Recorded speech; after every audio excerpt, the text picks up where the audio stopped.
السلام علیکم ملګرو، خدای تعالی دې وکړي چې روغ او جوړ یې. ملګرو دا پروجیکټ مو کړی د ډیزاینونو په نوم سره راځو خلاصوو یې. ملګرو دلته مې څو ډیزاینونه پکې هغه کړي دي چې تاسو ته به بیخي زیات په درد وخوړل شي. یو دانه دغه د بټن اړوند ده، زه به دې کلیک کوم نو دغه ده کې یو څو کوډونه مې اچولي د دې لپاره.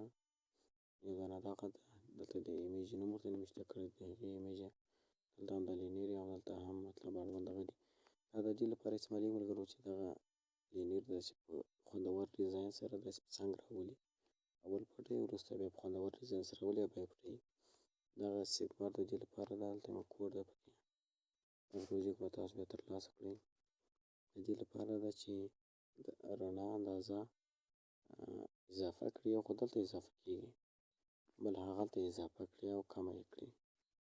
دغه څخه دغه درود شریف د درود شریف کې دلته به راسئ، دا کوډ پکې واچوئ. دلته به ایمیج ټکسټ ویو ته انتخاب کړئ چې په کومه ټکسټ ویو کې تاسو دغه کوډ کې ورته انتخابوئ. دا په ټینګ فشار سره چې ونیسئ کافي کېږي. او بل دغه ده، دغلته کوډ دغه کوډ ده،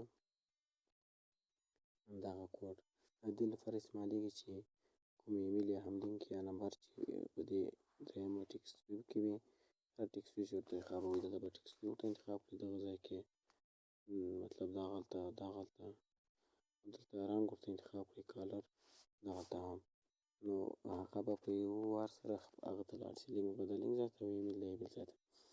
دغه هم یو عکس دې ته هم یو ډیزاین ورکول کېږي د پروګریس په رنګ. دغلته مطلب دغه اشاریه هغې ورته ښودل کېږي ډبل والی او دغلته هم رنګ نور نو هغه نشته. او دغلته هم یوازې دا د دې لپاره استعمالېږي چې دا وصل شي له دغه سره، لوګو دغه سره. نو ملګرو نور نو کار نشته. او یو دانه به د دغه اړوند د ایمیج نمبر 1 اړوند دغه به پکې واچوئ. دغه یو کوډ دلته استعمالېږي. او دا کوډ دې لپاره استعمالېږي چې په لینیر کې کوم چې شي وي هغه به له پورته هغه سره سراسر راسي. نور نو کار نشته ملګرو، راځو دغلته زه هغه عکس ورته انتخابوم. دلته به دغه رنګ سپین کړو او دغه به هم سپین کړو. هر عکس سپین کړو خو بیا هم وروسته رنګ خپله بدلوي. دغه به بولډ کړو، څه به یې رنګ داسې سایز به یې غټ کړو. دلته به دا زیړ ورته انتخاب کړو، زیړ نه زیړ خو بیخي دغه ده تور خو مخکې سپین. نو ملګرو له هغه څخه وروسته راځو ویډیو رانوو.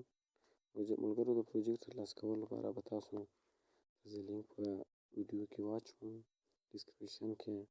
تاسو به له هغه ځای څخه لینک کلیک وکړئ نو هغه به ترلاسه کړئ. او که چیرې په یو ځای کې نشئ ترلاسه کولی نو تاسو به راسئ دغلته زموږه هغه د ټلګرام چینل ده، سکیچ فیر پښتو زده کړه دغه یې نوم ده. او دغلته تاسو ګورئ موږ د ټولو هغه اړوند د ویډیو اړوند ټول هغه هم پکې اچولي دي. دا پروجیکټونه دي او دغه هماغه د ویډیو اړوند شیان ټول پکې اچولي دي. نو د دې ځای څخه تاسو د پروجیکټونه او د ویډیو اړوند ټول شیان ترلاسه کولی شئ. نو راځو اوس ګورو چې کار کوي که نه کوي.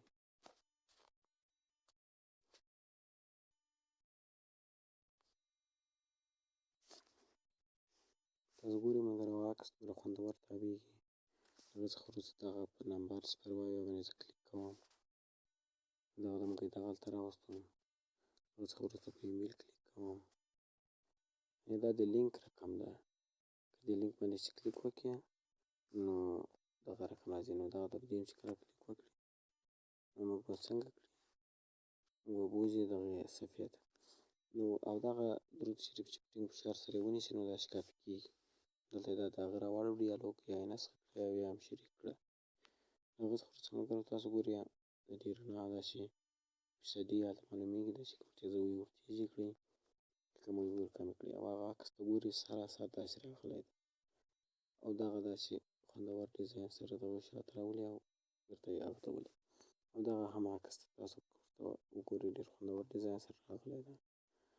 نو پروجیکټ لینک به په ویډیو کې درته واچوم. که هغلته لینک کار ونه کړو نو بیا دغه ټلګرام چینل ته دغه ځای څخه به یې ترلاسه کړئ. نو تر نورو ویډیوګانو پورې ښه وخت ولرئ. چینل ضرور سبسکرایب کړئ. ویډیو مو خوښه شوې لایک ضرور ورکړئ. تر نورو ویډیوګانو پورې ښه وخت ولرئ. د خدای په امان.